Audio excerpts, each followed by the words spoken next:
Hello everyone and welcome back to SVR 11 Universe. My name is Jitch and this is ECW from Colorado Springs, Colorado. And that is a very colourful outfit.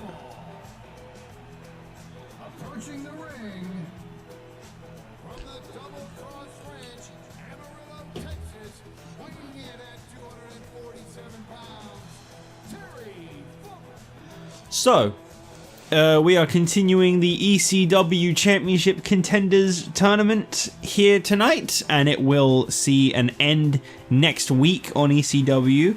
But here today on ECW, yes, claps for the legend.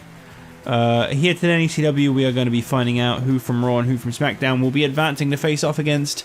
That is Ezekiel Jackson from Raw and Shad Gaspard from SmackDown. Will it be Terry Funk or Matt Hardy against Ezekiel Jackson? That is the question. And then later on, in fact, up next, we'll be finding out who the fourth participant in the semi-finals is to be facing off against Shad.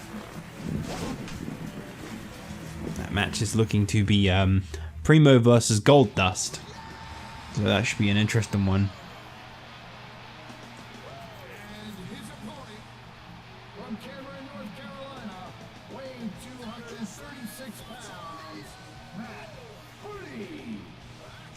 Matt Hardy is an incredible talent. He is a former contender for the Cruiserweight Championship, and at one point he was a key part on Raw and Superstars. However, after losing his match to Zack Ryder at the, not the Royal Rumble, at TLC, we have not really seen much of Matt Hardy at all.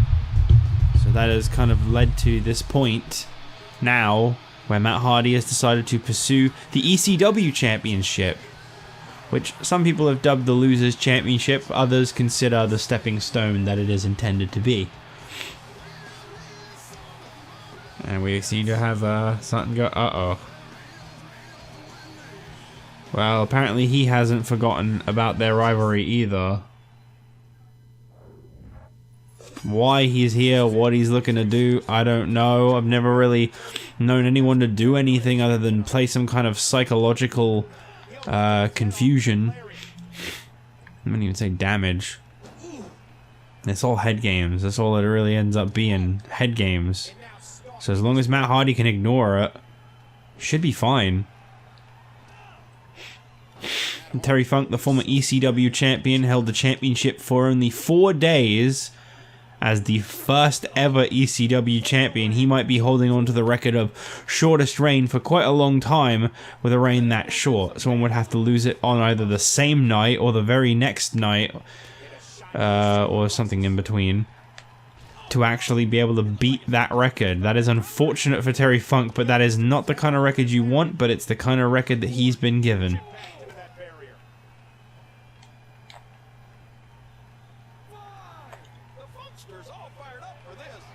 Terry Funk's really been in a bad headspace since losing the ECW Championship, or so they say. He's not really been overly prepared for this match. Just don't think that he quite realized that he could actually lose to Yoshitatsu. I think he was feeling a bit immortal.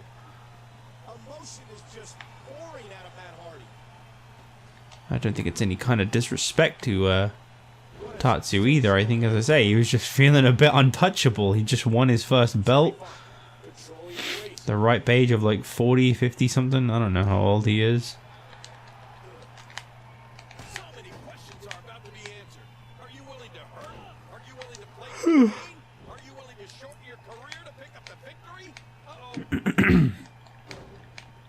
Well, Matt Hardy's done really well for himself so far.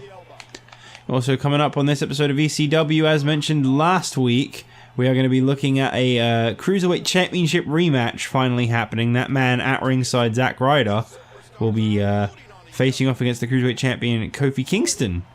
The side effect. Not looking good for Matt. I mean for Terry Funk. There you go, it's looking real good for Matt. Twist of fate. Might just be the finishing point that Matt Hardy needs to advance and face Ezekiel Jackson next week on ECW. Uh-oh. Damn. Well, there you go. Matt Hardy has beaten the first ever ECW champion, and Terry Funk won't even be advanced into the semi-finals to get his rematch against Yoshitatsu at the Elimination Chamber. A show where Yoshitatsu, the ECW champion, will also be fighting for the WWE Tag Team Championship. So you want a shining example of how it can build your career up? Look no further. Yoshitatsu could be Tag Team Champion in just a few weeks' time. Or a week's time, just over.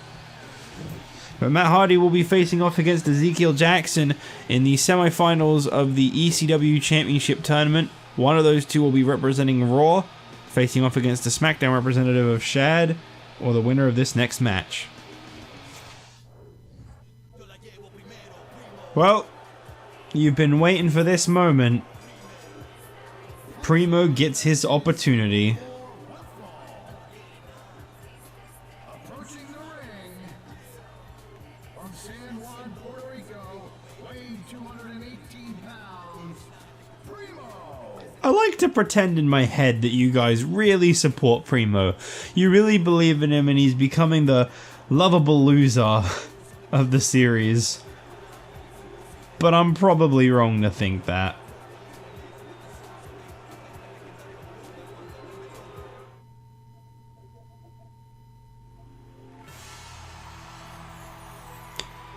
On the other hand, though, Goldust hasn't particularly done bad for himself. California, Goldust.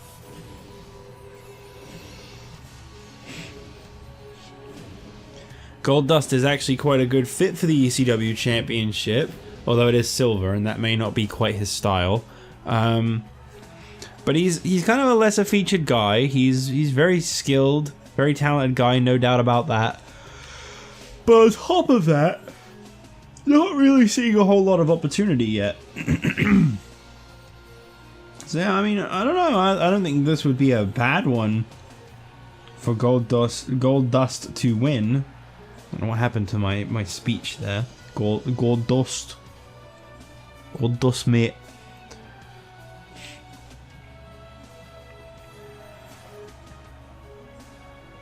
So, it's Primo versus Goldust. I'm going to let you guys in on a little secret. You like secrets, right? I'm not playing this match. I actually couldn't decide who I wanted to have win. Because on one hand, I do personally find Primo the lovable loser. I do really believe that that's quite a great gimmick, and I am kind of in support of it. I'm not going to lie. But on the other hand, I really like Goldust. So if I just let it happen, then whoever wins, wins. It's really, you know, as far as I'm concerned, it's a win-win. Yeah, but he's one of the toughest superstars in WWE. WWE. WWE.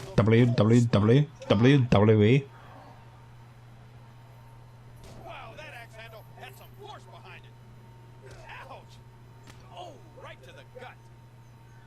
So, my question is, if you had it your way, of the 8 men in the tournament, including those that lost in the opening rounds, just because I'm genuinely curious, I want you guys to comment down below, of all 8, that's, let me quickly go back over them just to see if I even remember. Chavo Guerrero, Ezekiel Jackson, JTG, Shad, Matt Hardy, Terry Funk, Goldust, and Primo. Out of all 8 of those people, who would you pick to be... Excuse me. Who would you pick to be the next contender for ECW champion Yoshitatsu? I could see that going a lot of ways. I know we've got some die-hard Matt Hardy supporters. I know there's some Goldust fans out there. I know there's a Primo fan out there or two. Not so sure about the other ones. I don't know if JTG and Shad and Ezekiel Jackson really have like big following. I know that like some people like JTG quite a lot. Some people think that Shad deserves a big push. He should go for the Undertaker. I've heard it. But I don't think Ezekiel Jackson's ever really been particularly popular. And Terry Funk. Well, people seemed happy when he won the ECW title. Oh, look at this! As I said before, I will not simulate that many matches, but there are the odd ones where I just don't have a preference.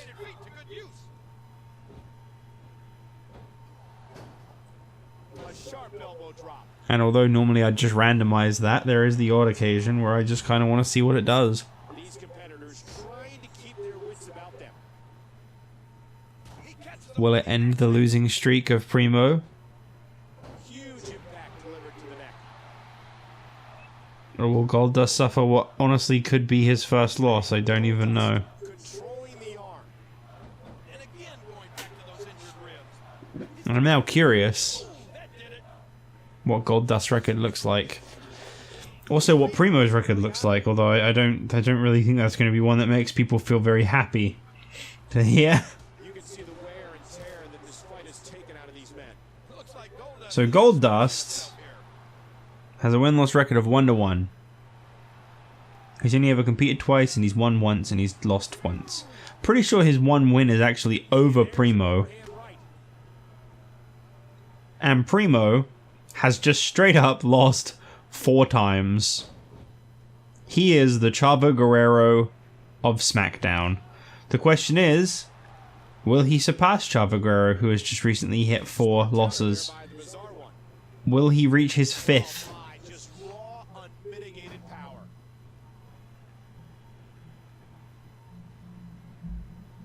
I can't believe everything. I mean, Goldust could literally win this any minute. There you go, flatliner.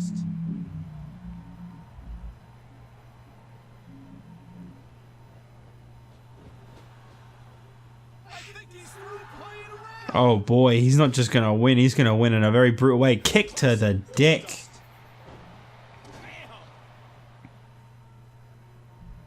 And he doesn't even go for the cover.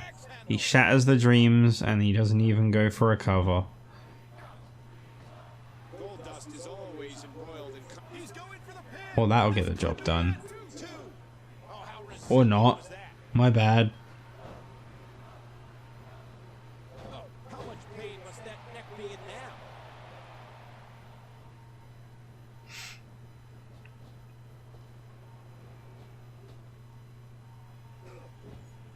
Watch it. That was like a freight train. Come on, guys, wrap it up. There's a That's the perfect way to do it. 1, 2. There you go. Sorry, Primo. That's your 5th loss. I mean, you're not quite on the same level as a contender for the World Heavyweight Champion CM Punk, who has 8 losses, but you're certainly catching up. And look, if there can be... Oh my god! The biggest and the best! Disrespect, boys! I think he was already in it, actually. Primo has slapped the hand of Goldust. I'm sending a picture to Snazzy right now. He needs to know. He loves Primo. He needs to know. It's really important that he knows all about this. Really important.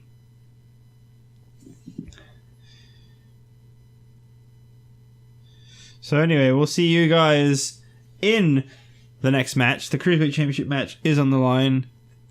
I don't know what I'm saying anymore. The Cruiserweight Championship is on the line in the next match. That's what I meant to say. And that'll be coming your way in a moment.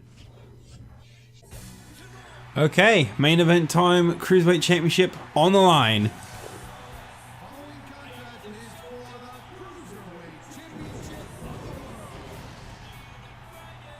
Approaching the ring, the Cruiserweight Champion of the World, Kofi Kingston. Not going to get any other introduction, just the Cruiserweight Champion of the World? Really? That seems a little strange. Oh, whatever.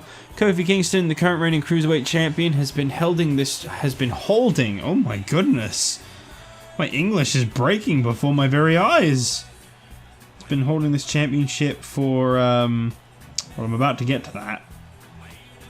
Kofi Kingston, who is the current Cruiserweight Champion, has been holding this championship for all of 24 days, I believe. As he looks to... No, sorry, that's not right. 21 days, sorry. This is his 3rd week as champion. And he's going up against 46-day reigning champion Zack Ryder, the first ever Cruiserweight champion. And of course, Zack Ryder, he had to go back to old ways. Now, I hate to say it, but this actually makes sense. He wants to go back to his winning ways. He wants to go back to what worked for him. I honestly can't say I blame him on this situation. Zack Ryder's just doing what makes sense. He was the Cruiserweight Champion when he was doing that. He held on to the Cruiserweight Championship through doing that. It was only around the time that he stopped and started kind of playing fair that things started going wrong for him. Kofi Kingston has been very quick to make sure that that doesn't carry on in Zack Ryder's favor there. You know how much these attacks from behind can throw people off and cost them important matches.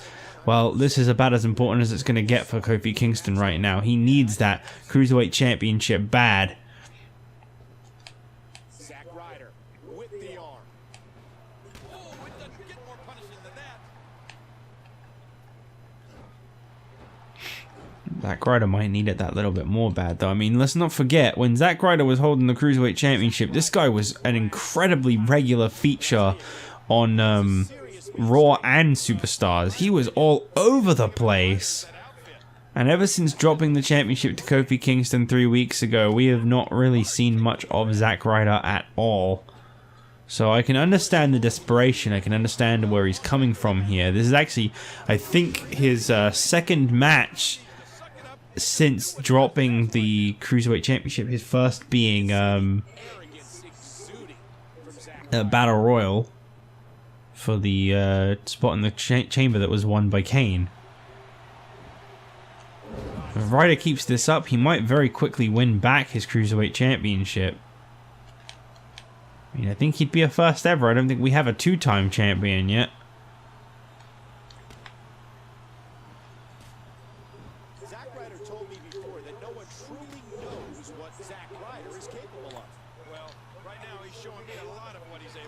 Oh, not good.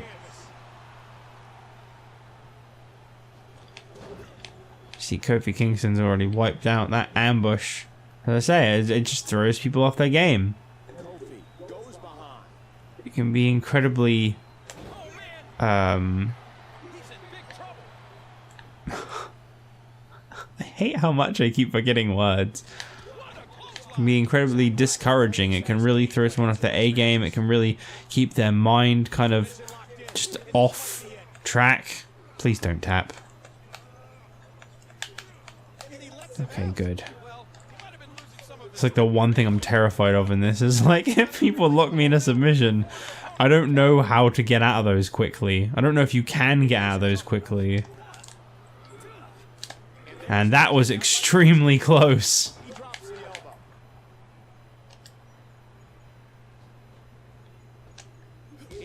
There you go. Very nice. Kofi Kingston actually able to get back in this a little bit. That's good. Very good indeed. Zack Ryder, though, really coming at it with the roll-up attempts. And he got him!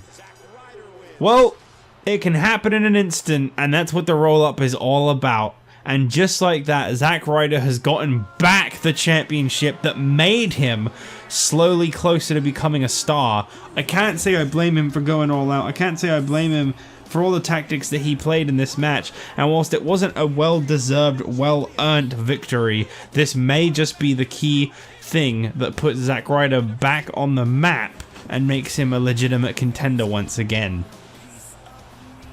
It was just pin attempt after pin attempt after pin attempt from what started off with a cheap shot immediately. And that makes Zack Ryder the first ever two-time champion within this series. He is a two-time Cruiserweight champion. So congrats to him, I guess. If you want to say that's an achievement. I'm not entirely sure whether it is or not. The whole multi-time champion thing has always been a bit of a weird subject, in my opinion. It's great because it means that you were capable of winning a championship multiple times, but it's bad because it means you were able to lose it multiple times. It's a very strange, bittersweet kind of subject. Anyway, in terms of the news, there was none coming out of this one. There were no women featured in the show, so that's not a surprise. The Altitude Alliance have taken a drop after Kofi Kingston lost the Cruiserweight title. Goldust has ascended above the Big Show in the Intercontinental Championship rankings with his victory over Primo. Nothing in the World Heavyweight Championship picture. From Raw, Zack Ryder has gone up with his Cruiserweight Championship win, whilst Kofi Kingston has dropped quite drastically down. Matt Hardy has gone up a couple ranks for his victory over Terry Funk as well. And in terms of these rankings, Zack Ryder has ascended up one ranking in the WWE Championship title chase too, so that's pretty cool. And coming up on the next episode of SmackDown, we may be looking at The Miz versus Rey Mysterio with The Undertaker. Like, if it weren't for that last bit, maybe. But why The Undertaker? No. Yoshitatsu versus Cody Rhodes in a Contenders match for the Intercontinental title. Could Yoshitatsu be looking at doing 3 championship matches? I don't change Contenders matches unless, of course, we've already had that championship match booked. But we don't have an Intercontinental title match yet for Elimination Chamber. So Yoshitatsu could become Yoshi 3 belts coming out of Elimination Chamber if he can beat Cody Rhodes.